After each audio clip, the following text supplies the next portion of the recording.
그 뉴스가 알고 싶다. 오늘은 용인정신병원 사태에 관련된 얘기를 나눠보도록 하겠습니다. 오늘 스튜디오에 홍혜란 용인정신병원 노조 지부장님 나오셨습니다. 안녕하십니까? 안녕하십니까? 네. 네, 그러면 일단 그 용인병원, 그 용인정신병원이 지금 어떤 상황인지 우리 지부장님 먼저 또 설명을 좀 해주시기 바랍니다. 지금 저희 병원 조합원들이 지금 파업 13일차에 접어들었습니다. 오늘로 해서. 근데 지금 파업에 이르게 된 이유는 그 2월에 복지부에서 수가 발표를 했어요. 급여와 장기 입원 환자들이 돈이 안 된다고, 그래서 수가를 차등 지급하겠다고 이런 의견 수렴 정도 냈었어요. 근데 그 복지부 핑계를 대면서 경영이 어렵다고 장기 입원 환자를 500명을 내쫓고, 그리고 원래 환자는 총 몇 명이었었죠? 제가 있었을 때는 1,500명 정도 있었는데, 그러면 1,500명 그 환자에 있어서 엄청나게 큰 규모의 병원이었겠네요. 그죠. 근데 전에는 더 많았어요. 이 용인정신병원이 원래 서울시랑 네. 그 위탁을 해서 그 무연고 정신 그 질환자들도 굉장히 많이 받았었죠. 그죠. 그 87년도에 서울시에서 위탁받아서 88 올림픽 하기 전에 저희가 87년도에 위탁받아서 운영을 했었어요. 했는데 28년 동안 서울시에서 감사를 한 번도 안 하다가 2014년도에 감사를 했어요. 6개월간 식부자재만. 그런데 거기서 상당수 좀 과다 지급된 것도 있었고, 그런 문제 때문에 서울시와 의견이 좀 안 맞았던 거죠. 그래서 재계약 날짜가 작년 15년도 6월이었어요. 그 과정에서 재계약하자 서울시와 계속 얘기가 나왔었는데, 이사장님께서 저희한테는 서울시가 갑질해서 재계약을 안 한 거다, 이런 식으로 거의 설명을 했었거든요. 그래서 그때 작년 9월에 서울시와 재계약을 안 한 거죠. 그때 병원 측은 저희한테 설명을 해준 게 없었어요. 그냥 무조건 서울시가 재계약을 안 했으니까 그거 되찾아와야 되지 않겠냐. 그래서 서울에 가서 집회도 했고, 저희 전 근무자들이. 그래서 저희는 그때 재계약 안 한 게 모든 게 서울시 탓인 줄만 알았어요. 그러니까는 이제 그 서울시 위탁 그 환자를 받으면서 어떻게 보면 굉장히 안정적으로 환자를 받았다고 볼 수 있겠네요. 그래서 굉장히 규모가 크고 성장을 했던 병원인데, 이제 서울시 이제 위탁 그 계약이 해지가 됐는데, 그 이유가 서울시의 어떤 갑질이라고 했는데, 알고 보니까 이게 또 다른 문제가 있었네요. 네, 그렇죠. 저희가 다른 데서 서울시와 관련된 분이랑 이렇게 얘기를 했었는데, 저희는 갑질로만 한 줄 알았는데, 이사장님께서 먼저 안 하신다고 얘기를 했더라고요, 서울시에게. 그러면서 너네 이렇게 감사 갑자기 들어온 거 너무한 거 아니냐, 이런 식으로만 얘기를 하고, 서울시는 이 감사 자료에 대해서 해명을 하라, 이렇게 자료를 보내고, 그런데 저희 병원 측은 답변을 안 했대요. 그러면서 재계약 날짜가 다가오니까 저희 병원 측에서 공문을 하나 보냈대요, 마지막에.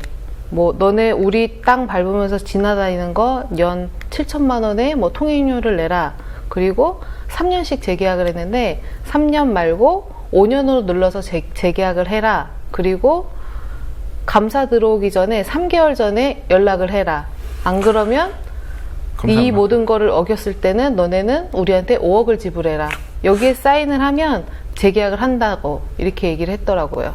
이거는 거의 그 서울시가 갑질이 아니라 용인정신병원이 갑질인데요. 그죠. 네. 근데 이런 것들을 저희한테 설명을 하나도 안 했거든요. 그리고 서울시에서도 고용승계를 하겠다, 이렇게 얘기를 했는데, 근무자한테 설명이 하나도 없었어요.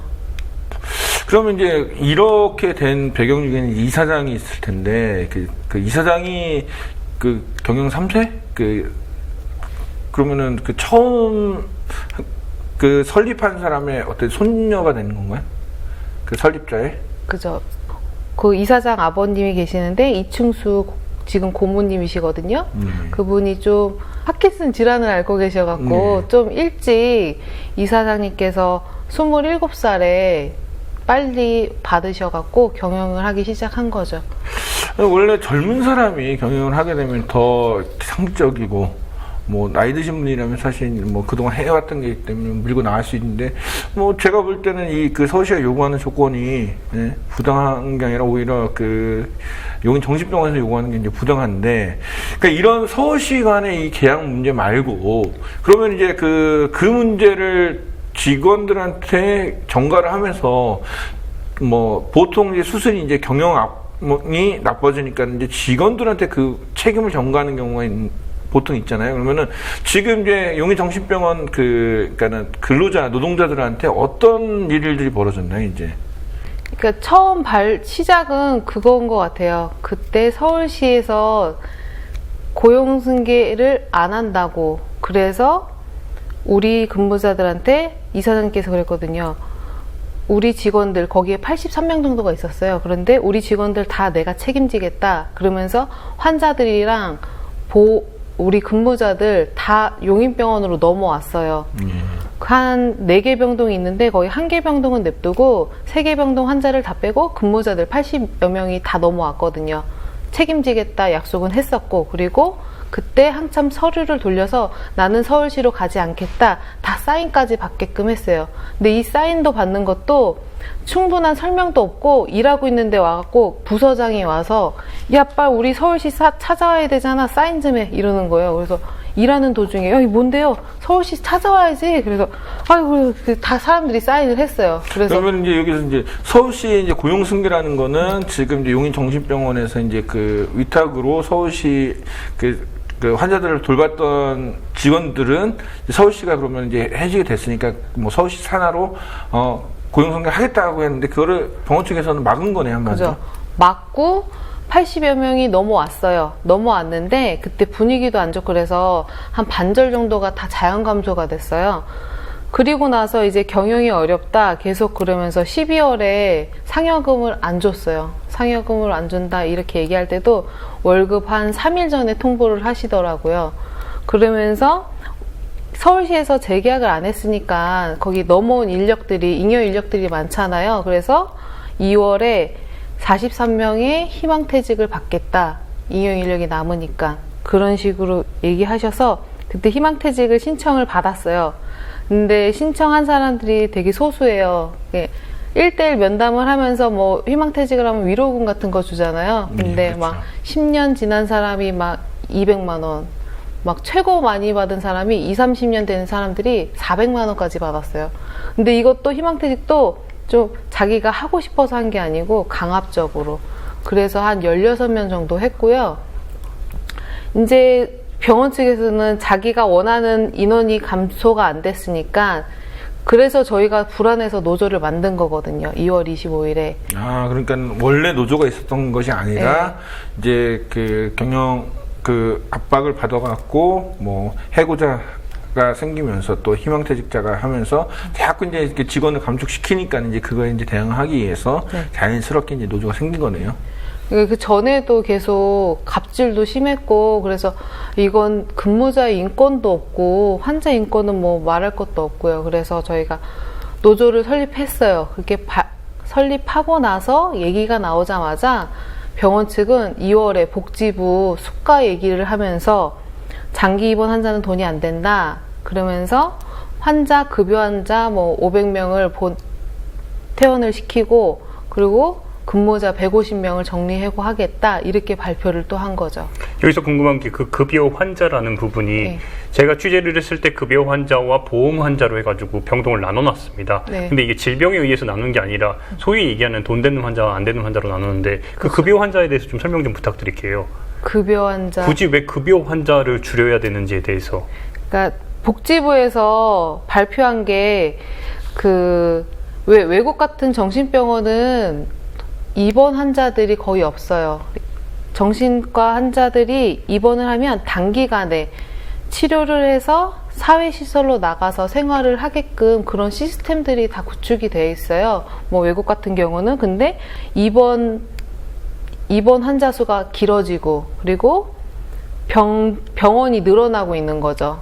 그러니까 장기 입원 환자들이 많아지고 있는 거예요. 그래서 복지부에서 2월 달에 얘기한 게 단기에 최대한 많이 치료를 해서 시설로 보내서 이 사람들이 사회시설에서 잘 생활을 할 수 있도록 그렇게 만든 취지하에 복지부에서 1에서 3개월은 115% 수가를 주고, 그리고 3에서 6개월은 100%, 그리고 7에서 9개월은 90%, 그래서 12개월에서 12개월은 85%, 그래서 차등 지급을 하겠다, 이렇게 얘기가 나왔었거든요. 그러니 장기 입원 환자들이 지금 돈이 안 된다고 얘기를 하는 거죠. 그런데 이게 사실 이제 복지부의 말, 이게 주장도 일리가 있고, 이제 해외에서도 당연히 이제 해외에서는 어떤 그 병원에서 치료보다는 사회적인 어떤 시설과 공간에서 뭐 자연스럽게 약물보다는 사회적 뭐 그 훈련을 통해서 이제 치료하는 게 맞는데, 지금 우리나라는 이게 그 시스템이 구축이 안 된 상태에서 무조건 수가를 깎아버리고 내보내게 만드는 거 아닌가요? 그죠.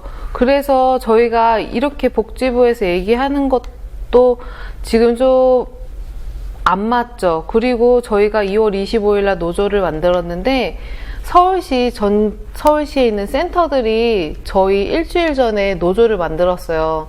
그러면서 정신병원은 다 폐쇄적이기 때문에 이런 게 잘 안 알려졌거든요. 근데 센터에서 노조를 만들고, 거기서 센터에서 생활하시는 분들, 뭐 환자들 관리하는 분들이 있거든요. 사례 관리라고 해서 그 근무자들 얘기를 들어보면 정말 열악해요.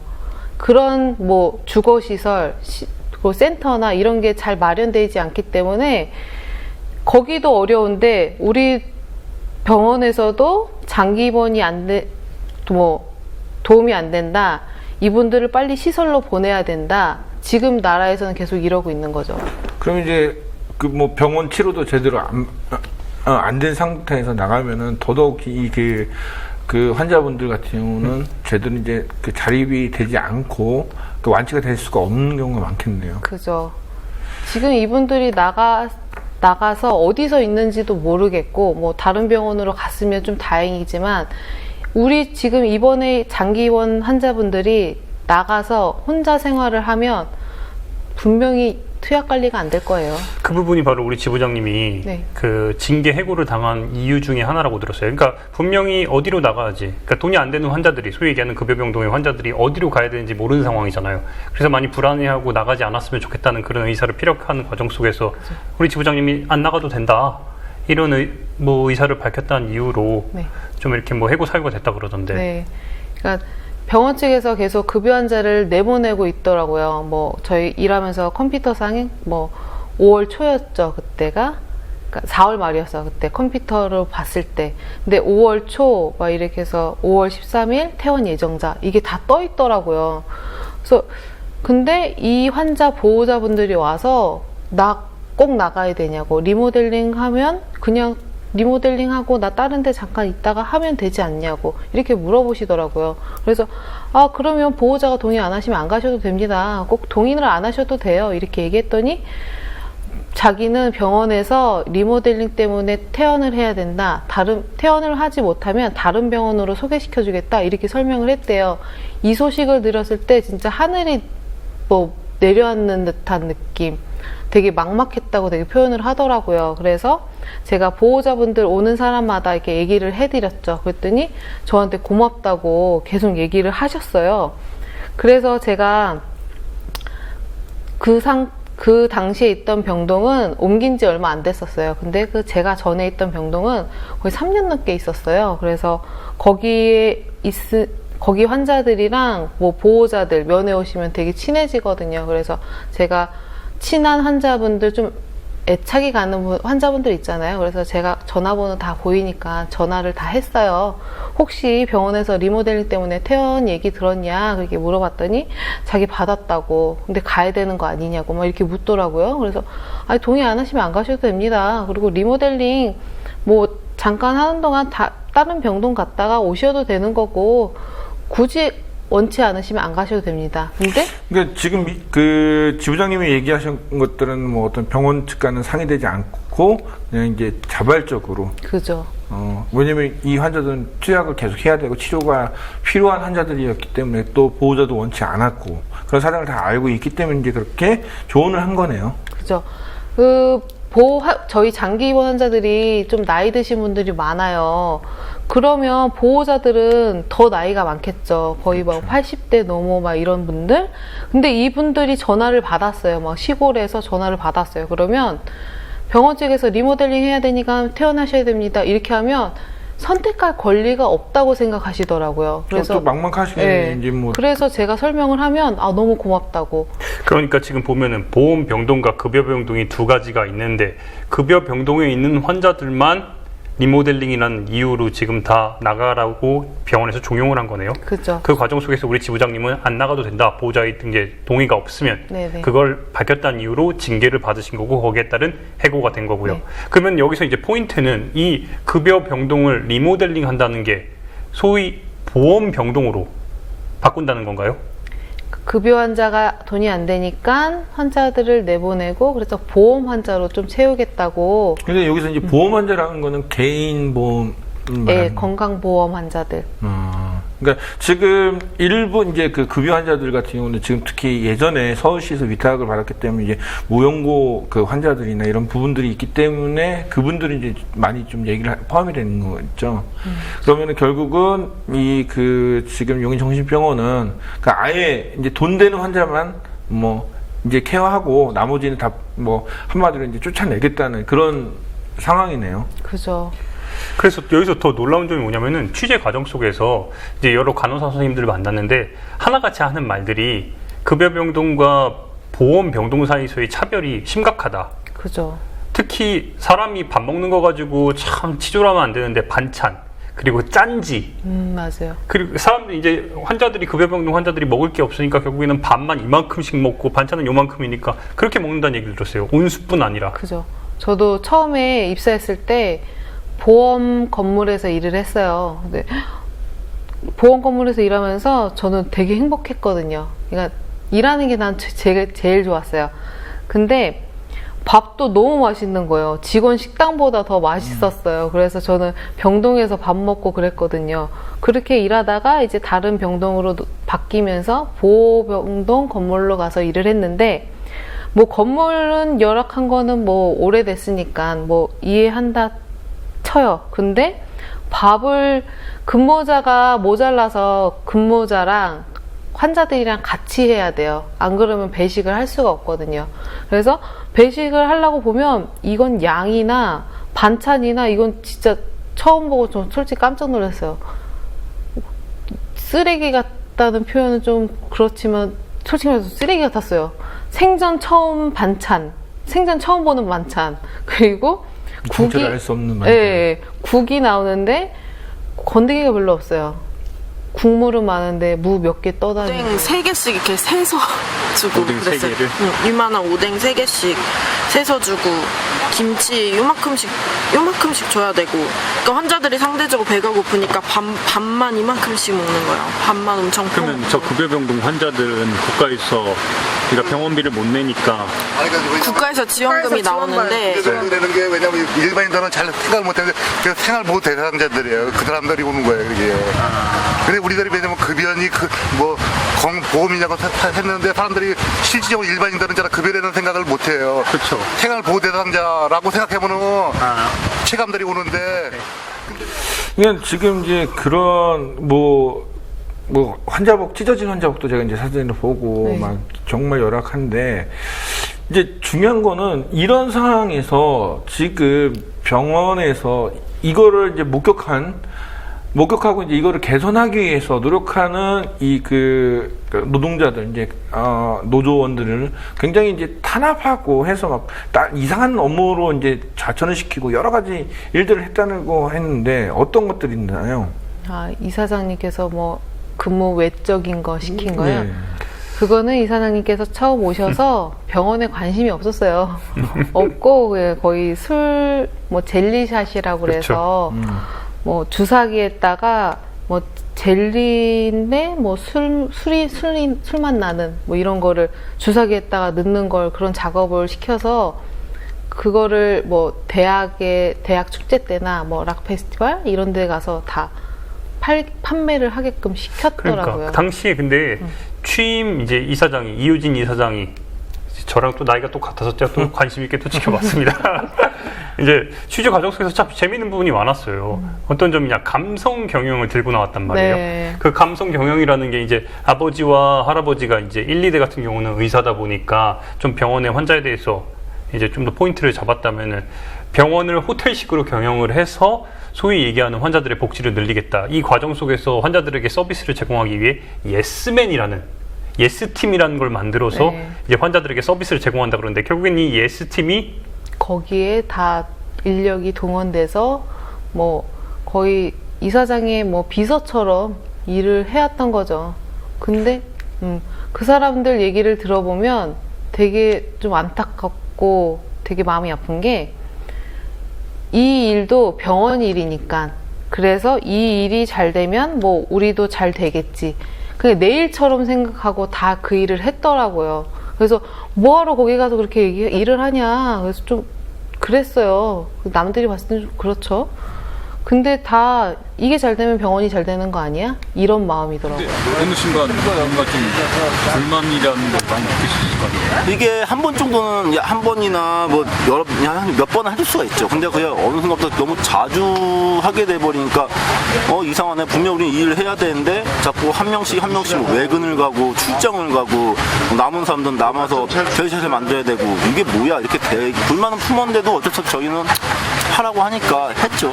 외근이라는 게 이제 젤리샷을 만들었을 때 그 젤리샷을 뭐 납품업체에 나가기 위해서 우리 뭐 차를 몰고 가서 그 젤리샷을 넘겨준다거나 아니면 뭐 락페스티벌이나 무슨 축제 같은 데 가서 부스를 설치해서 직접 거기서 판매를 한다거나 그런 게 있죠. 우리 선생님도 가셨어요? 네, 저도 간 적 있어요. 저기 2013년도에 서울랜드 좀비런 축제라고 그때 가야 되는 사람이 있었는데 몸이 아파가지고 못 간 거예요. 그래서 그때 갈 수 있는 사람이 이제 저보고 가라고 해서 제가 갔다 왔죠.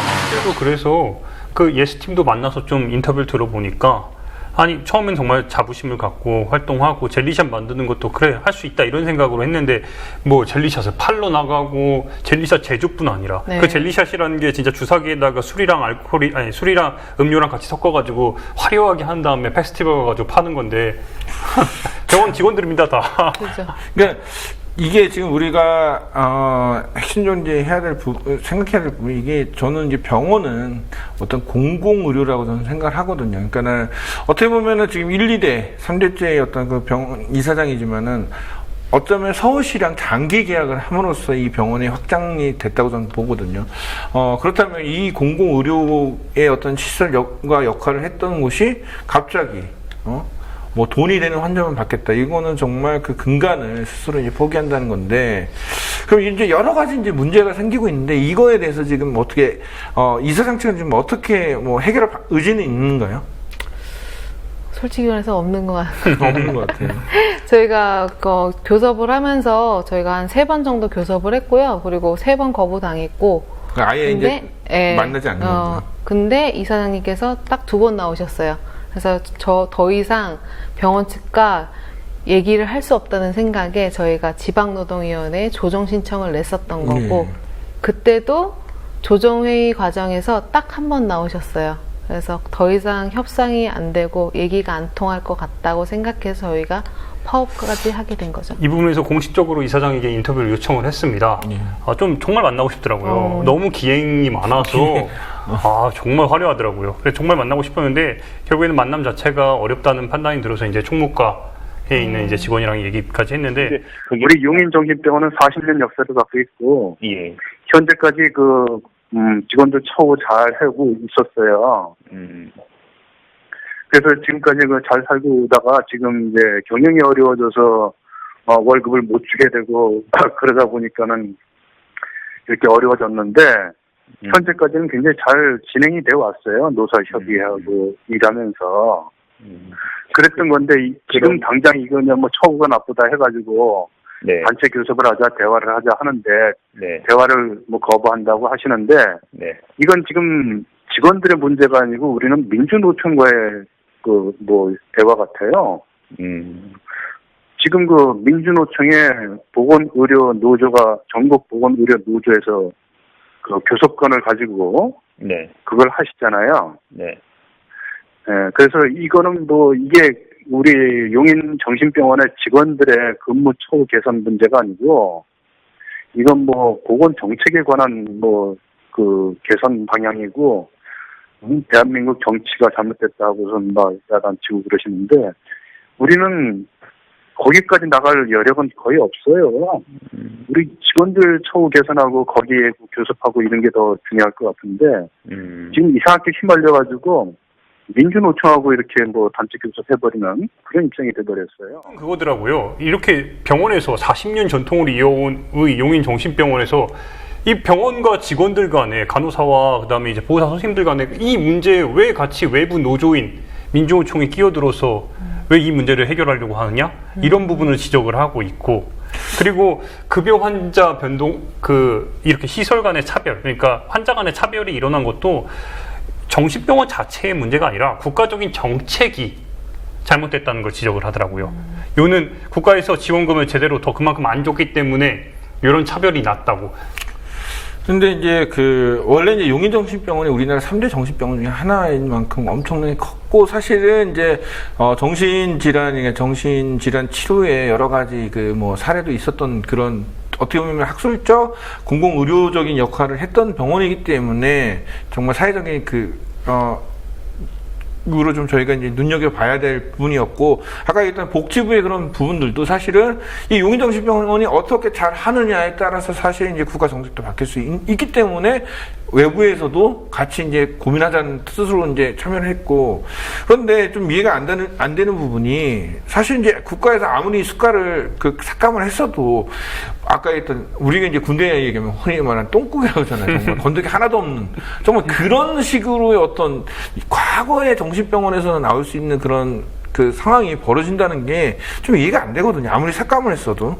그죠. 뭐 그렇게 차별하라고 정부에서 차별을 두지는 않았을 것 같고요. 그렇죠. 그리고 이게 정신질환자가 아니었고 일반인이었으면 이렇게 차별을 했을까요? 난리 났을 것 같은데. 그죠. 이사장님께서 항상 뭐 감성 경영을 한다. 근데 뭐 사회적 약자를 이렇게 차별하고 있는 것부터가 문제고, 그리고 뭐 민주노총을 왜 끼고 하냐 계속 그런 식으로 얘기를 하시는데, 저희 병원이 역사가 있고 되게 깊잖아요.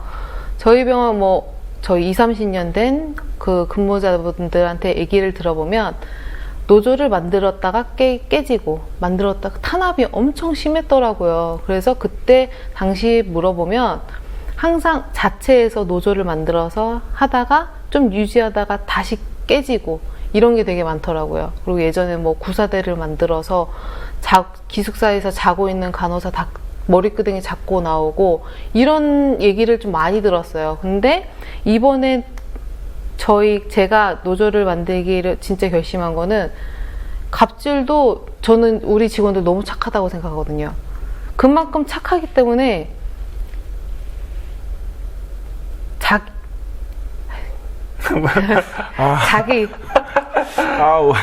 저희 방송에 이렇게 노조분들 왜 이렇게 오세요?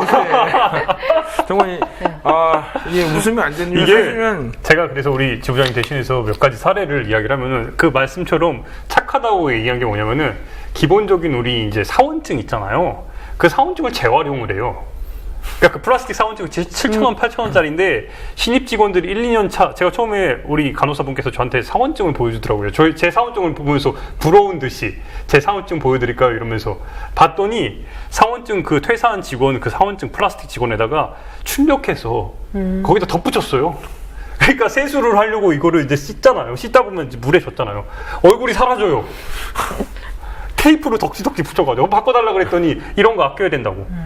그거 있죠. 그 다음에 이사장의 개인 개, 체리라는 개가 있습니다. 토종견이라고 그러는데 외국 개더라고요.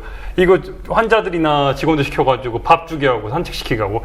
근데 더 문제는 뭐냐면은, 이렇게 아꼈잖아요. 이렇게 병원 차원에서 돈 없다 그러고 아껴서 직원들 진짜 상여금 월급 지원시키고 이렇게 했는데, 그 돈으로 왜 이사장은 감성 경영한다면서 밖에서 미술관 차리고 사업하고 이런 것들이 터졌다는 거죠. 그러니까 이게 우리나라 이제 모든 재단이나 분이 이제 세습 경영을 하면서 마치 이 공공기관의 어떤 형성된 재산들을 마치 개인 재산처럼 이제 활용하고 이거는 내 거야. 어디 너희들이 감히 그런 식으로 생각하는 경우가 너무 많더라고요. 그러니까는 감성경을 하려면 병원 내에다가 로비에다가 그림을 하든지 해야지. 그 돈 갖고 지금 다 다른데 지금 뭐 자기가 하려고 하는데. 지금 뭐 오늘 이제 저희 녹화 날에 어떤 이런 거에 대해서 이제 뭐 감사라든지 도의원 감사들도 나오고 했다고 그러는데 그 의원들이 이제 보고 뭐라고 하던가요? 저희가 경기도에서 위탁받은 건물이 있어요. 근데 거기도 똑같이 환자 차별 이런 게 심해서 저희도 도의원들 만나서 다 얘기를 해드렸어요. 그랬더니 되게 심각하게 받아들이시더라고요. 그래서 오늘 현장 방문을 오셨어요. 도의원분들 한 7분이 오셔갖고 같이 뭐 병원 브리핑도 하시고 그래서 같이 병동 순회를 했는데 사측에서 병원 우리 40년 역사를 뭐 자랑한다 그러면서 우리 40주년 해갖고 동영상 만든 게 있거든요. 그 동영상을 보여주면서 우리 병원은 이렇게 대단해. 되게 위상 있는 병원이야. 이렇게 보여주더라고요. 저는 그 동영상을 보면서 너무 속상했어요. 그 동영상에 있는 근무자들, 의사들 3명 빼놓고 다 나가셨어요. 왜 그 좋은 닥터들이 다 나갔을까요? 난 거기서 되게 속상했고 이런 좋은 병원은 지금 자기네들이 안 좋게 만들고 있어요. 이미지도 안 좋게 만들고 있고 장기 입원 환자 돈이 안 된다 내보내고 있어요. 얼마 전에 국회에서 이거 관련돼서 토론회도 한번 하시지 않으셨나요? 네. 그래서 그때 이제 뭐 이런 상황들을 이제 국회에다 국회의원들 앞에서 얘기를 했을 텐데 그 사람들은 뭐 어떻게 뭐 감사나 청문회 뭐 이런 거 하겠다는 뭐 이렇게 대안을 뭐 제시했나요? 국회의원들이? 지금 심각성은 다 받아들이셨고요. 그래서 국회의원들이 오늘 복지부랑 뭐 질의응답 뭐 이런 자리가 있대요. 그래서 저희 병원을 언급해서 지금 복지부에서도 움직이고 있습니다. 도의회에서 나오고 서울시 부분도 그렇고 그다음에 이제 국회에서도 움직이면은 웬만한 이사장 같으면은 사실 이게 좀 수습을 좀 하려고 하지 않을까요? 그러니까 보통 상적인 사람이면은 최소한의 어떤 환자 처우라든지 그 다음에 뭐 노조 아까 전에 뭐 도저히 얘기가 안 됐는데 그래 그럼 만나서 얘기를 좀 해보자 뭐 이런 제스처라도 좀 할 것 같은데 별로 없나요 아직까지도? 네, 아직까지는 얘기가 없고 오늘 도의원들도 오셔서 이사장이 나온 줄 아셨나 봐요. 도의원들은. 근데 이사장이 없고 거기에 대해서 이런 사태에 대해서 되게 방치하고 있고 도의원들을 무시하는 것 같다. 되게 유감스럽다. 계속 표현을 하셨어요. 그래서 일단 저희가 교섭은 내일 목요일 날 2시에 잡혀 있거든요. 이사장과 이제 이사장님께서 나오실지는 모르겠어요. 일단은 참석을 해라. 저희가 요청은 했는데 아직 답변은 없어요. 병원 측에서는 지금 노조가 100여 명이 넘는 노조원들이 이렇게 참여하고 있음에도 그 50%를 넘지 않는다는 이유로 또 노조에 대한 뭔가 교섭권이나 이런 부분에 좀 많이 제한을 둔다면서요? 그러니까 교섭은 하되 되게 저희가 단체 협약 해갖고 3분의 2 정도는 했어요. 실무적으로는 하긴 했는데 저희가 지금 중요한 게 정리해고건이 있잖아요. 그거는 과반수가 안 된다고. 그래서 저희 병원 노사협의랑 한다고 지금 진행을 하고 있는데 저희 병원 노사협의는 뭐 병원 측에서 얘기하는 거는 항상 전통이 있고 우리는 뭐 법적인 절차에 걸쳐서 다 뽑은 사람들이고 항상 주장을 하더라고요. 그런데 저희 노사협의가 있는지 저 입사하고 잘 몰랐어요. 우리 지부장님 입사하신 지? 네, 저 4년이 넘었는데 항상 노사협의를 한다고 하는데 무슨 뭐 노사협의 하면 결과 공지하고 그러잖아요. 그런 게 없거든요. 그럼 이제 지금 노사협의 대상 사람들이 가서 무슨 얘기를 하고 그다음에 무슨 안건을 들고 가서 병원 측과 얘기했는지 조차도 몰랐다는 거네요. 네, 그런 거는 뭐 나중에 뭐 친한 사람들 아름아름해서 소식만 듣는 거고 근데 그 노사협의회가 그 투표를 해야 되는데 직접 무기명 투표를 안 했거든요. 그래서 그런 분들과 정리해고를 계속 진행하려고 해서 저희가 노동지청에 이건 불법성이 있다. 그래서 5월 9일에 행정지도를 받은 거죠. 그래서 다시 뽑아라 이런 식으로 행정지도를 받았는데 5월 10일 긴급하게 노사협의를 구성해서 정리해고 20명을 발표했습니다. 참 그럴 땐 빨라요. 네. 정말 그럴 때는. 그리고 바로 공지하고 하시더라고요. 그런데 지금 이제 앞서 김 기자 얘기했지만 굉장히 복잡한 문제가 있어요. 어떤 이 안에 우리나라 이제 복지부가 지금 주장하고 있는 정신질환자에 대한 어떤 대책 부분들, 그 다음에 세습 경영에 대한 문제, 그 다음에 인권 유린, 그 다음에 이제 노조 탄압이라든지 노동자를 정말 불법적인 노동 탄압하는 행위들 여러 가지가 있는데 결국은 제가 볼 때는 지금 어떤 노조원들이 이제 중심을 잡고 계속 나가야 되는데 앞으로 향후 계획은 어떤 게 있습니까? 일단 저희는 단체 협약은 체결해서 이제 병원이 지금 이사장께서 환자들에게 관심이 없잖아요. 그 이사장께서는 다 닥터고 다 의료인이었어요. 그런데 너무 관심이 없다 보니 지금 병원을 이 사태까지 만들지 않았나. 그리고 경영이 어렵다는 거를 환자들이나 직원들한테 돌리고 있어요.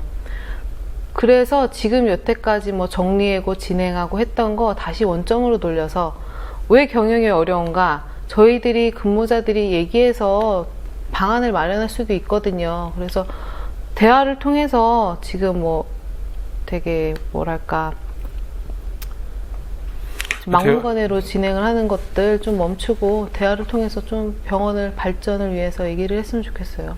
그러니까 기본적으로 어떤 파업보다 지금 파업은 하고 계시지만은 파업보다는 정말 경영이 어려우면은 우리 이제 같이 노조원들 그다음에 환자들이랑 같이 만나서 얘기를 하면 어떤 거를 우리가 줄이면은 경영 정상화가 될 수 있는지 그것도 한번 논의해보고 사실 어떻게 보면은 서울시랑 지금 계약이 체결되지 않았기 때문에 문제니까 그럼 서울시가 원하는 만큼의 어떤 시스템을 구축해갖고 다시 재계약하는 방법도 있고 여러 가지 방법은 제가 볼 때 많은 것 같은데 가장 큰 어떤 걸림돌은 지금 이사장의 어떤 의지 문제인데 그 의지 문제가 저는 이제 여러 외부적인 요인에 의해서 걸림돌이 해결될 수도 있다고 보고 있는데 방송도 좀 언론에도 좀 몇 번 나오고 그러는데 병원 내부에서의 어떤 반응도 있을 거 아니에요? 방송 나와서 이제 주목을 받고 있으니까는 우리 이래서는 안 됐으니까는 다시 한번 전통 있는 병원을 한번 살리자 이런 반응도 있나요? 그런 거는 없는 것 같네요. 오로지 이사장님이 관심 있는 거는 미술관. 버시미술관. 네, 버시미술관. 참 그 부분도 네. 버시미술관을 통해서 장애인들의 이제 예술 작품을 하고 장애인 이제 고용 창출까지 이룬다.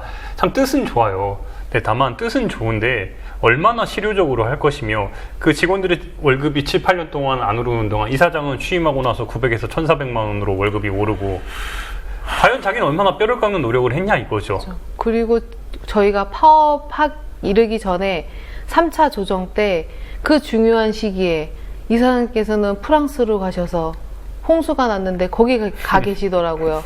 저희가 조정회의 때 2시에 시작해서 10시에 끝났어요.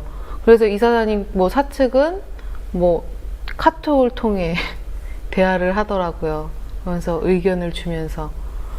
근데 이 중요한 시기에 파리 가 계시고 미술관 때문에 가 계신다. 너무 속상했어요. 지금 현재 이제 용인정신병원의 어떤 근로하시는 노동자분이 몇 분 전 의사나 이렇게 관련된 직원들이 총 몇 명이죠? 병원 측에서 얘기하는 거는 근무자 수가 계속 바뀌더라고요. 맨 처음에는 552명이다. 그리고 520명이다.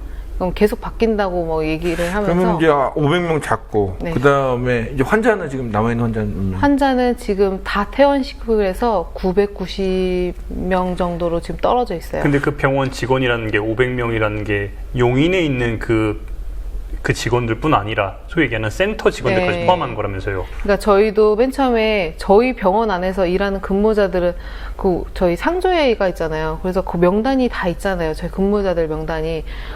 거기에 있던 명단이 328명인가 그랬어요. 그래서 그러면 200명 받으면 과반수 넘는구나. 그래서 저희가 열심히 200명을 받았거든요. 저희 조합원으로 만들고.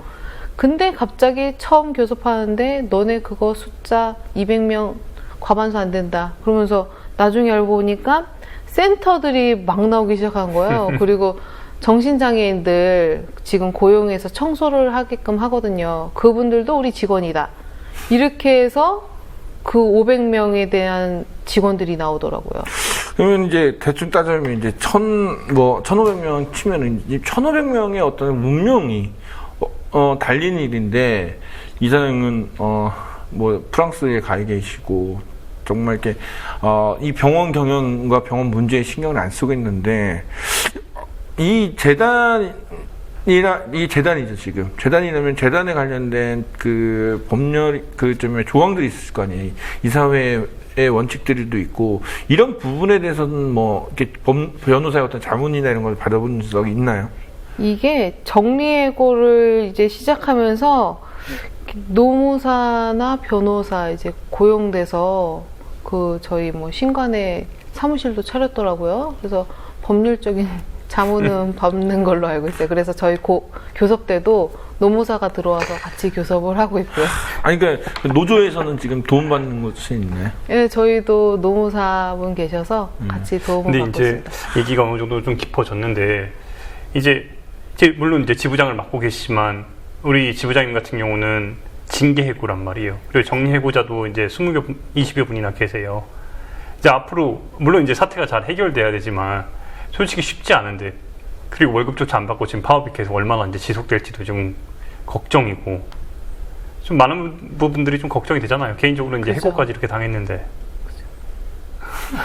지금 또 이게 사실 병원이 저희가 이제 병원 관련돼서 이게 3번째인데 병원에서 이제 노조 활동하시는 분들이 제일 큰 걱정이 그 얘기를 하시더라고요. 이게 그쪽 어느 병원에서 블랙리스트에 오르면 다른 병원에 못 간다는 얘기도 많이 하시더라고요. 그러니까요. 주변에서 좀 많이 걱정을 하고 있어요. 그렇죠. 그러니까 이게 참 무슨 옛날 70, 80년대 정말 노동운동 하면 빨갱이라고 그쵸. 찍혀갖고 어디 가면은 빨갱이니까 받으면 안 되는 뭐 이런 것처럼 이런 부당한 일이 생기는데 이 부당한 일을 좀 해결하기 위해서 마지막으로 뭐 정말 생각하고 있는 게 있으면은 뭐 한 말씀 해주시죠. 울지 마시고. 바라겠으면 그냥 어떻게 해줬으면 편안하게 얘기해 주시면 돼요. 처음 노조 만든 게 이사장의 갑질도 심했고 그래서 더 이상 이러면 안 되겠다 그런 생각에 막 친한 저희 사무장님이 얘기하면서 노조 만들자. 그래서 그래 우리 끝까지 가자. 의리로 처음에 시작을 했죠. 근데 하면 할수록 병원의 실태를 알게 되고 그리고 환자들을 내쫓는 병원 그리고 근무자들이랑 이렇게 계속 노조 활동을 하면서 얘기하다 보니까 우리 근무자들이 너무 착한 거예요. 근데 그러니까 이 근무자들이 여태 동안 이런 대우를 받고 근무를 해왔구나. 이게 너무 속상한 거예요. 그래서 이번 기회에 우리 근무자 권리도 찾고 환자 인권 문제도 다시 재정비해서 진짜 좋은 병원으로 만들었으면 좋겠고 그리고 저는 제가 나온 병원 제가 다니던 병원이 진짜 이렇게 위상 있는 병원이 망가지는 게 너무 속상했어요. 그래서 그것 때문에 더 이번 저희 투쟁하는 것도 승리하게끔 이끌 거고 지금 정부나 뭐 정책이나 정신과적으로 되게 열악하잖아요. 수가 문제도 그렇고 지금 복지부에서 이런 저희 환경을 모르니까 이렇게 말도 안 되는 수가 뭐 시설도 구축해 놓지도 않고 이런 것들 다시 잡아서 제대로 된 환자들이 시설에 갈 수 있고 사회시설을 뭐 가서 생활할 수 있게끔 그런 전반적인 걸 다시 만들었으면 좋겠어요. 이번 계기를 통해서. 저희가 뭐 이렇게 장시간 얘기를 했지만 사실 좀 막막한 부분이 있습니다. 이사장이 해결을 적극적으로 대응했으면 좋겠지만 사실 현 시간까지는 뭐 큰 반응도 없고. 하지만 저는 이런 그 지부장님과 이 노조원들의 어떤 노력이 우리나라 어떤 공공의료와 그 다음에 어떤 노조 문제를 하나씩 해결할 수 있는 어떤 하나의 발판이고 시작이고 좀 누군가한테 보여줄 수 있는 어떤 표본이 될 수 있다고 저는 생각하기 때문에 힘내시고 다음에 이 문제가 해결이 안 되면 다시 한번 또 나오셔서 그렇죠. 저도 한 말씀을 더 드리면은 좀 힘내시라고 얘기하고 싶은 게 뭐냐. 제가 이제 가장 어린 노조원부터 가장 나이가 많은 노조원을 직접 다 인터뷰를 하고 왔는데 그 인터뷰 중간에 이런 분을 한 분 봤어요. 자기가 10수년 동안 특전사에서 근무를 하고 이제 보호사로 이제 일을 하고 있는데 그 병원에서 일한 지는 벌써 20년 가까이 됐고 근데 나처럼 보수적인 사람도 이렇게 같이 소위 얘기하는 띠두르고 나와가지고 같이 하고 있다. 그만큼 용인정신병원 사태가 심각한 거고 바꿔야겠다는 의지가 강한 거예요. 그리고 24살의 간호사, 이제 입사한 지 4개월 된 친구가 4개월 만에 파업을 같이 하고 있어요. 왜 그러냐 그랬더니 그 차별에 대해서 내가 상상했고 용인정신병원을 들어오기 위해서 꿈꿨던 4년이라는 게 바꿔야겠다는 생각이 자연스럽게 들었다는 거예요. 이건 지난 4개월 동안 보면서 누가 가장 좀 내가 여기를 해야겠다 이런 생각이 든 이유가 가장 뭐예요? 너무 많은데 일단 저는 인삼보험병동에서 일을 하는데 다른 친구들한테 들었을 때 막 너네 뭐 반찬도 막 양도 많다며 뭐 환자 뭐 잘 줄 수 있다며 막 이러는데 저쪽에서 옷도 제대로 못 주고 그러니까 뭔가 돈으로 사람 환자가 처벌받는 건 아니라고 생각을 하거든요. 자기들이 돈이 있고 싶어서 없어서가 선택되는 게 아니라 그냥 정신이 아파서 온 사람들인데 그게 너무 부당하다고 느껴졌고 여러 가지 뭐 환자한테 강아지 산책을 시킨다든지 이런 거는 노동력 착취라고 생각했거든요. 환자 인권에 대해서 되게 안 좋다고 생각해서 꼭 참여해야겠다고 생각했어요. 이거는 이 노조원들 자체가 이런 마음 갖고 있으면은 제가 볼 때 쉽게 지진 않거든요. 그러니까 지금은 울지만 다음번에 출연할 때는 네. 꼭 좋은 소식으로. 저희가 해드릴 수 있는 건 그거니까 지칠 때 저희가 옆에서 힘이 되어드리겠습니다. 절대 포기하지 마시고 꼭 가시고 싶으신 길 꼭 힘차게 가시기 바랍니다. 연락 주세요. 네. 오늘 나와주셔서 고맙습니다. 네, 고맙습니다. 감사합니다.